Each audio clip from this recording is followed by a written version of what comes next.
Supreme court ने सावरकर टिप्पणी मामले में राहुल गांधी को फटकार लगाई है। राहुल गांधी की टिप्पणी को गैर जिम्मेदाराना बताया है।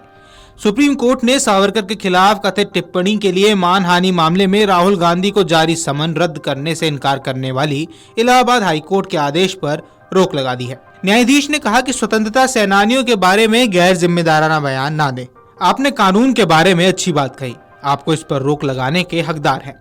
हम इस पर कुछ नहीं कह रहे हैं। पीठ ने चेतावनी देते हुए कहा कि उनके द्वारा दिए गए किसी भी अन्य बयान पर स्वतः संज्ञान लिया जाएगा। हमारे स्वतंत्रता सेनानियों के बारे में कोई कुछ नहीं कहा जा सकता। उन्होंने हमें स्वतंत्रता दिलाई और हम उनके साथ ऐसा व्यवहार करते हैं।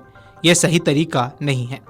सावरकर पर टिप्पणी को लेकर लोकसभा के नेता राहुल गांधी को सुप्रीम कोर्ट द्वारा फटकार लगाए जाने पर वीर सावरकर के पोते रंजीत सावरकर ने कहा, कोई भी बुद्धिमान व्यक्ति ये समझ सकता है कि जिस व्यक्ति को अंग्रेजों ने 27 साल तक जेल में रखा वह अंग्रेजों का सहयोगी या सेवक कैसे हो सकता है। सुप्रीम कोर्ट ने राहुल गांधी से सही कहा कि उन्हें उसी मानक के अनुसार महात्मा गांधी का भी विरोध करना चाहिए, क्योंकि वे भी अपने पत्रों पर सबसे आज्ञाकारी सेवक के रूप में हस्ताक्षर करते थे।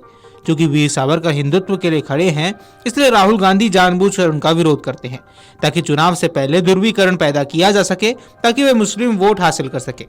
अगर राहुल गांधी अपनी टिप्पणियों के लिए माफी नहीं मांगते हैं तो मेरे भाई और मैंने कसम खाई है कि हम उन्हें जेल भेज देंगे। देखिए, सुप्रीम कोर्ट ने बहुत सही कदम उठाया है, क्योंकि ये सीधे सीधे समझदारी की बात है। जिसे समझदार आदमी हो वो जानेगा। जिस आदमी को 27 साल ब्रिटिशों ने जेल में रखा, 14 साल उनको कारावास में रखा, भारत में आने के बाद तो उनकी स्थिति इतनी खराब थी कि उन्हें 6 बाय 8 फीट के कोठरी में रखा गया था 3 साल के लिए।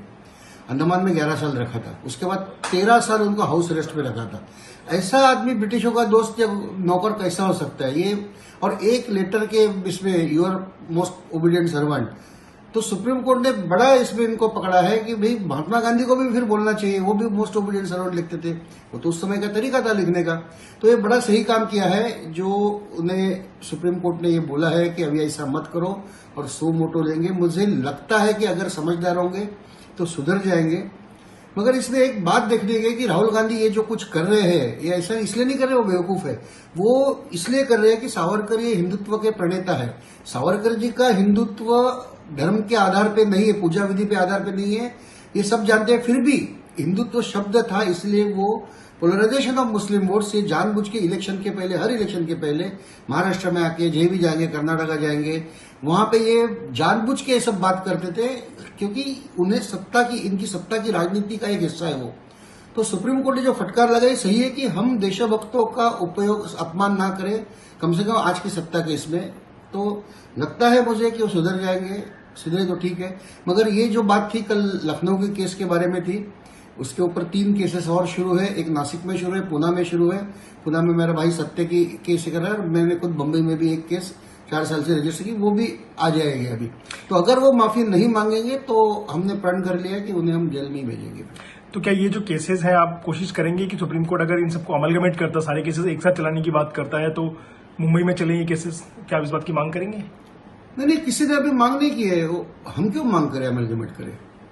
मेरी केस अलग है, हर केस अलग अलग विषय पे है। मेरा केस में है कि राहुल गांधी ने सावरकर जी को गद्दार कहा था ट्विटर पे। राहुल गांधी और सोनिया गांधी अध्यक्ष थी, राहुल गांधी वाइस प्रेसिडेंट है कांग्रेस के, और कांग्रेस के ट्विटर हैंडल पे उन्हें गद्दार कहा गया था सीधा सीधा। तो मेरी केस उस आधार पे है। ये तो बहुत बड़ा गुना है।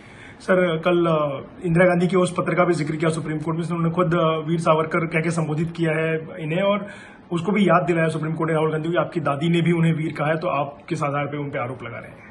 जी, इंदिरा गांधी तो सावरकर जी का सम्मान करती ही थी, मगर वो सावरकर के कदमों पर भी चलती थी। सावरकर के जो भी राष्ट्र के हित में विचार थे, जैसा एक औद्योगिकरण देश का, क्योंकि गांधी की philosophy was against industrialisation. Nehru ji सेना के अगेंस्ट थे। इंदिरा गांधी ने एटम बम बना के सेना को मजबूत बनाया। सावरकर जी ने जवाब दिया था जिन्ना को। जिन्ना ने कहा था हंस के लिया पाकिस्तान, लड़के लेंगे हिंदुस्तान। तो सावरकर ने जवाब दिया था कि एक धक्का और दो, पाकिस्तान तोड़ दो। इंदिरा गांधी ने पाकिस्तान तोड़ दिया 71 में। तो वो प्रैक्टिकल शी वॉज, जो अगर महात्मा गांधी का नाम भी लेते होंगी, practically she followed all the policies of Veer Savarkar. और उन्होंने तो पोस्ट टाइम भी निकाला था सावरकर के ऊपर। अगर आप ये वीडियो YouTube पर देख रहे हैं तो हमारे चैनल को सब्सक्राइब कर बेल आइकन दबाएं, और Facebook पर देख रहे हैं तो हमारे पेज को लाइक करें। 8 मिलियन प्लस सब्सक्राइबर, आपके इस भरोसे के लिए बहुत धन्यवाद।